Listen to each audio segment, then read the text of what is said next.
கிறிஸ்டியனற்ற நேர்கள் அனைவரையும் ஆண்டவராக இயேசு கிறிஸ்துவின் நாமத்தில் வாழ்த்துகிறோம். சமீபத்தில் ஒரு வீடியோ மிக வைரலாக சென்று கொண்டிருக்கிறது. நீங்களுமே பார்த்திருப்பீங்க. அதாவது கன்னியாகுமரி மாவட்டத்தில் நடைபெற்ற ஒரு மிகப்பெரிய வாலிபர் கூட்டம். ஆயிரக்கணக்கான வாலிபர்கள் இந்த கூடுகையில் கலந்து கொண்டிருந்தாங்க. குறிப்பாக பாஸ்டர் பென்ஸ் அப்புறம் பல்வேறு தேவ ஊழியர்கள் அந்த கூடுகையில் கலந்து கொண்டிருந்தார்கள். நீங்களுமே அந்த வீடியோவை பார்த்திருப்பீங்க.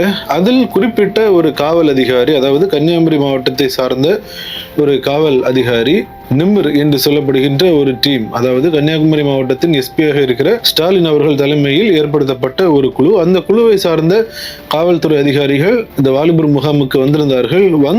வாலிபர்களுக்கு தேவையான மிக முக்கியமான கருத்துக்களை அவர்கள் எடுத்து கூறினார்கள். வேத வசனத்தோடு கூட அவர்கள் அதை எடுத்து கூறினார்கள். நீங்களுமே அதை பார்த்திருப்பீங்க. அதில் அவர்கள் கூறிய ஒரு மிக முக்கியமான காரியத்தை பற்றி தான் இந்த வீடியோவில் நம்ம பார்க்க இருக்கிறோம். அவங்க என்ன கூறியிருக்காங்க அப்படின்னா, உறவுகள் மகிமைகள் மேன்மைகள் தெரியல பிள்ளைங்களுக்கு. உறவுகள், இது யாரு சித்தப்பா, இது அப்பா, இது தாத்தா பாட்டி அப்படிங்கிறது எதுவுமே தெரியல. இன்னைக்கு நாங்க பாத்தீங்கன்னா ஒரு வயசானவர் 90 வயசு, அவருக்கு 7 பிள்ளைங்க இருக்கிறாங்க. 7 பிள்ளைங்களும் நல்ல நிலைமையில இருக்கிறாங்க. அவரை யாருமே கவனிக்கல. ஒரு வீட்டுல ஒரு பெரிய வீடு, அதுக்கு பின்னாடி ஒரு சின்ன இந்த பாத்ரூம் மாதிரி ஒரு இதுல கட்டி போட்டு ஒரு சின்ன கட்டில் கொண்டு போட்டிருந்தாங்க. அவருக்கு சாப்பாடு கொடுக்க ஆள் இல்லை. அதுக்கப்புறம் பக்கத்து வீட்டில் உள்ளவங்க சாப்பாடு கொண்டு கொடுத்து 2 நாளுக்கு அவருக்கு பசி தாங்க முடியாம கட்டில இருந்து கீழே விழுந்திருக்கிறாரு. விழுந்து நடக்க முடியாம மோஷன் யூரின் எல்லாம் தானா போய், அப்புறம் பக்கத்து வீட்டில் உள்ளவங்க எங்களுக்கு நிமிர் டீமுக்கு அடிச்சு சொன்னாங்க. நாங்க போய் பார்க்குறப்ப அவ்வளவு சகிக்க முடியாது. பிள்ளைங்களெல்லாம் பெரிய பெரிய வீடு கட்டி நல்ல நிலைமையில இருக்கிறாங்க. ஆனா அந்த முதியவரை பார்க்க முடியாது. அவரோட கேஸ் ஹிஸ்டரி எடுத்து கேட்டீங்கன்னா, அவருக்கு 7வது பெண் குழந்தை. அந்த 7வது பெண் குழந்தைக்கு 3 வயசா இருக்கும்போது அந்த அம்மா, அந்த பிள்ளைங்களோட அம்மா இறந்துடுறாங்க. இறந்ததுல இருந்து ஊருக்காரங்க சொந்தக்காரங்க எல்லாரும் சொன்னாங்களாம், பிள்ளைங்க சின்ன பிள்ளைங்களா இருக்கிறாங்க, நீங்க இன்னொரு கல்யாணம் பண்ணு அப்படின்னு. அப்ப அந்த தாத்தா சொன்னாரா, யார் வந்தாலும் என் பொண்டாட்டி மாதிரி என் பிள்ளைங்களை பார்த்துக்கிட மாட்டாங்க. என் பிள்ளைகளுக்கு நான் அம்மாவும் அப்பாவும் நானே பார்த்துக்கிட்டேன் அப்படின்னு சொல்லி வேற கல்யாணமே பண்ணாம அந்த தாத்தா 7 பிள்ளைங்களையும் நல்லா படிக்க வச்சு நல்ல இடத்துல கல்யாணம் பண்ணி கொடுத்து எல்லாமே செட்டில் ஆயிட்டாங்க. சொத்தையும் எல்லாத்துக்கும் எழுதி கொடுத்துட்டாரு. கடைசியில் அவரை பராமரிக்க ஆள் இல்லாம நாங்க போய் நிமிர் டீம் போய் அவரை ஒரு அரண்மனையில ஒரு முதியோர் இல்லத்துல கொண்டு சேர்த்தோம். அவர் லாஸ்ட் வீக் இறந்தும் போயிட்டாரு. இன்னைக்கு உள்ள சிச்சுவேஷன் அப்படிதான் இருக்குது. செல்போனுக்கு கொடுக்கிற மரியாதைய குடும்ப உறவுகளுக்கு, பெற்றோருக்கு பிள்ளைகள் கொடுப்பதில்லை. பார்த்தீங்களா, எவ்வளவு பெரிய ஒரு சோகமான காரியம். ஒரு தகப்பனார், அவருக்கு இவ்வளவு குழந்தைகள் இருந்த பிறகு கூட அவரின் இறுதி நாட்களை அவர் ஒரு முதியோர் இல்லத்தில் கழிக்கிறார். இதே போலப்பட்ட ஒரு கொடுமையை நம்ம எங்கேயாவது பார்க்க முடியுமா? இத்தனை பிள்ளைகள் எதற்காக இருக்கிறார்கள்? சரி, இந்த சம்பவத்தை அப்படியே வைப்போம். என்னுடைய தகப்பனார் ஒரு சில ஆண்டுகளுக்கு முன்பாக ஒரு பகுதிக்கு அவர்கள் கடந்து சென்றிருந்தார்கள். அதாவது எங்க அப்பாவுடைய ஃப்ரெண்ட், அந்த போதகர் நாம் ஒரு முதியோர் இல்லத்துக்கு இன்றைக்கு செல்ல வேண்டும் என்று என்னுடைய தகப்பனாரையும் அழைத்து கொண்டு அங்கு போயிருந்தாங்க. அங்கு சென்று என் தகப்பனார் கண்ணால் பார்த்த அந்த காரியத்தை அவர்கள் எங்களோடு கூட பகிர்ந்து கொண்டார்கள். மிகவும் வேதனைக்குரிய ஒரு காரியம். அதாவது என்னவென்றால், ஒரு தகப்பனார், அவருக்கு 3 பிள்ளைகள். 3 பிள்ளைகளுமே ஊழியம் செய்கிறார்களாம். என்ன செய்கிறாங்க? கர்த்தருக்காக ஊழியம் செய்கிறார்களாம். ஆனால் அந்த தகப்பனாரை கவனிக்காமல் கடைசியில் அவரை ஒரு முதியோர் இல்லத்தில் சேர்த்துள்ளார்கள். சேர்த்தது மட்டுமல்லாமல் அவருக்கு எந்த ஒரு காசும் அவர்கள் கொடுப்பது கிடையாது. என்னுடைய தகப்பனாரின் நண்பர் அந்த போதகர் தான் மாதம் மாதம் சென்று அந்த முதியவருக்கான அனைத்து தேவைகளையும் அவர் சந்தித்து வந்தார். இதனை எங்க அப்பா கண்கூடாக பார்த்து எங்களிடம் பகிர்ந்து கொண்டு வேதனைப்பட்ட ஒரு காரியம். பெற்ற தந்தையை கவனிக்காமல் ஒரு நபர் ஊழியம் செய்தால் அந்த ஊழியத்தை தேவன் ஏற்றுக்கொள்வாரா? இதனை நாம் சற்று யோசித்து பார்க்க வேண்டும். இது எல்லாருக்குமே பொருந்தும். அந்த ஊழியருக்கு மட்டுமல்ல, மிகப்பெரிய பதவிகளில் இருப்பவர்கள், நல்ல சம்பளத்தில் வேலையில் இருப்பவர்கள், நல்ல நிலையில் இருப்பவர்கள். இந்த நிலைக்கு நீங்கள் செல்வதற்கு யார் உங்களுக்கு காரணம்? உங்கள் பெற்றோர் தான் உங்களுக்கு காரணம். ஒருவேளை வாலிபர்கள், இந்த வீடியோவை நீங்க பார்க்கலாம். பரிசுத்த வேதாகமம் மிக தெளிவாக கூறுகிறது, உன் தகப்பனையும் உன் தாயையும் கனம் பண்ணுவாயாக. மத்தேயு 19:19 வாசிக்கலாம். மேலும் எபேசியர் 6ஆம் அதிகாரம் 1, 2, 3 ஆகிய வசனங்களை நீங்கள் பார்த்தாலே தெரியும்.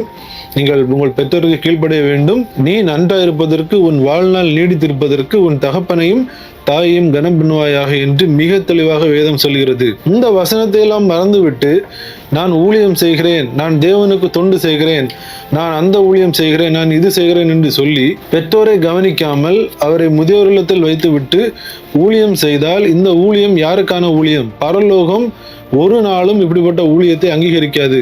என்னுடைய தகப்பனார் அங்கு சென்று பார்த்துவிட்டு வேதனை அடைந்த ஒரு சம்பவம்.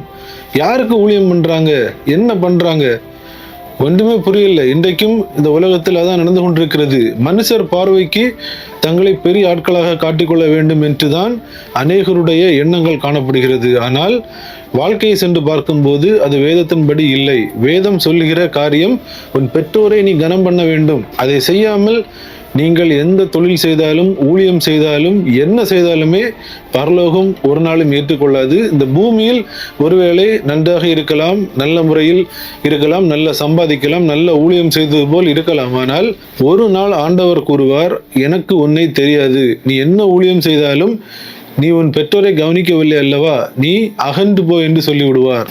நாம் செய்கிற ஒவ்வொன்றிற்கும் நாம் கணக்கு கொடுக்க வேண்டியது வரும். குறிப்பாக ஒரு ஸ்டோரி நீங்களும் கேட்டிருப்பீர்கள். ஒரு வீட்டில் ஒரு குடும்பம் வாழ்ந்து வருகிறார்கள். அதாவது ஒரு சகோதரன், அவருடைய மனைவி, அவரின் பிள்ளை, மேலும் அந்த சகோதரனின் அப்பா அம்மா வயது சென்றவர்கள் வாழ்ந்து வருகிறார்கள். இந்த சகோதரன் நன்றாக சம்பாதிக்கக்கூடிய ஒரு நபர். ஆனால் பெற்றோரை ஒழுங்காக கவனிக்க மாட்டான்.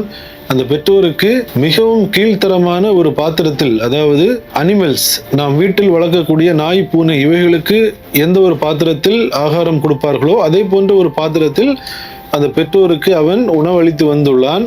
அவர்களை ஒழுங்காக பராமரிக்கவில்லை. அவர்களை ஒரு பகுதியில் இவன் தனியாக வைத்திருந்தான். இந்நிலையில் ஒரு நாள் வரும்போது அந்த பெற்றோர் மரித்து போகிறார்கள். மரித்து அவர்களை அடக்கம் செய்துவிட்டு வீட்டுக்கு வந்து விட்டார்கள். வந்த சமயத்தில் அந்த வீட்டில் ஒரு சின்ன பையன் இருந்தான் அல்லவா, அவன் அந்த 2 பாத்திரங்களையும் எடுத்து கொண்டு வந்து அவன் வீட்டில் இருக்கும் அந்த பீரோவுக்குள் வைத்தானாம். வைத்தவுடன் அவனின் தகப்பனார் கேட்டாராம், நீ எதுக்குடா இந்த பாத்திரத்தை எடுத்துக்கொண்டு பீரோவில் வைக்கிறாய் என்று கேட்டதற்கு, நீங்கள் எப்படி உங்கள் தாய் தகப்பனை கவனித்தீர்களோ இதே போன்று நீங்கள் வயதாகும் போது நானும் உங்களை கவனிக்க வேண்டும் அல்லவா, அதற்காகத்தான் இந்த பாத்திரத்தை இப்போதே நான் பத்திரப்படுத்தி வைக்கிறேன் என்று சொன்னானாம். இதனை கேட்டவுடன் அவர் மனதில் குத்தப்பட்டு கதறி அழுதாராம். தற்போது நாம் வேதத்திற்கு எதிராக, நாம் பெற்றோருக்கு எதிராக, பெற்றோரை கவனிக்காமல் செய்கிற எல்லா காரியமுமே நமக்கு நன்றாகத்தான் இருக்கும். ஒரு நாள் வரும்போது அதே சூழ்நிலைக்குள்ளாக நாம் செல்லும் போதுதான் அந்த வலி நமக்கு தெரியும். அப்போது நாம் அந்த வலியை உணர்ந்து எந்த ஒரு பிரயோஜனமும் இல்லை. இப்போதே வேதத்தின்படி நம்முடைய வாழ்க்கையை திருப்புவோம். வாலிபர்கள் கண்டிப்பாக, இந்த காவல்துறை அதிகாரி அந்த மேடம் மிக தெளிவாக கூறினார்கள். அவர்கள் கதை ஒன்றும் சொல்லவில்லை. அவர்கள் லைஃபில், அவர்கள் அந்த டியூட்டியில் இருக்கும் போது அவர்கள் அநேக சம்பவத்தை பார்த்திருப்பார்கள். ஹோலிலேண்ட் டிவி சார்பாக நடத்தப்பட்டிருந்த அந்த வாலிபர் மீட்டிங்கு என்னை அழைத்திருந்தார்கள். நானுமே அங்கு சென்றிருந்தேன். மிக அழகாக அநேக காரியங்களை அவர்கள் எடுத்து கூறினார்கள். அந்த வீடியோ நீங்க யூடியூப்ல பார்த்திருப்பீங்கன்னு நினைக்கிறேன். மிக அழகாக அநேக தகவல்கள், வாலிபர்களுக்கான அநேக தகவல்கள், எந்த வகையில் வாலிபர்கள் சீரழிகிறார்கள், இவை எல்லாவற்றையும் எடுத்து கூறி நீங்கள் எப்படி வாழ வேண்டும் என்று மிக தெளிவாக அவர்கள் கூறியிருந்தார்கள். அந்த வீடியோவை நீங்களும் பாருங்க. வாலிபர்கள், வேதத்திற்கு நேராக உங்கள் வாழ்க்கையை நீங்கள் திருப்புங்கள். உலகத்தில் மற்ற நபர்கள் பல்வேறு விதமாக பேசுவார்கள், செய்வார்கள். அவர்களின் செயல்கள், பேச்சுக்கள் நமக்கு தேவையில்லை. நமக்கு கையில் வேதகமும் இருக்கிறது. வேதத்தின்படி நம் வாழ்க்கையை திருப்பிக் கொண்டாலே அதுவே நமக்கு போதுமானதாக இருக்கும். இந்த வீடியோவில் மிக முக்கியமான காரியங்களை நாம் பார்த்திருக்கிறோம். இந்த வீடியோவை தவறாமல் உங்கள் நண்பர்களுக்கும் பகிர்ந்து கொள்ளுங்கள். அநேக மக்கள் இப்படிப்பட்ட காரியங்களை பார்த்து தங்கள் வாழ்க்கையை மாற்றிக்கொள்ள வேண்டும். அதற்காகவே இந்த காணொளி. மீண்டும் இன்னொரு வீடியோவில் உங்களை சந்திக்கிறேன். தேவன் தாமே நம் அனைவரையும் ஆசீர்வதிப்பாராக. ஆமென்.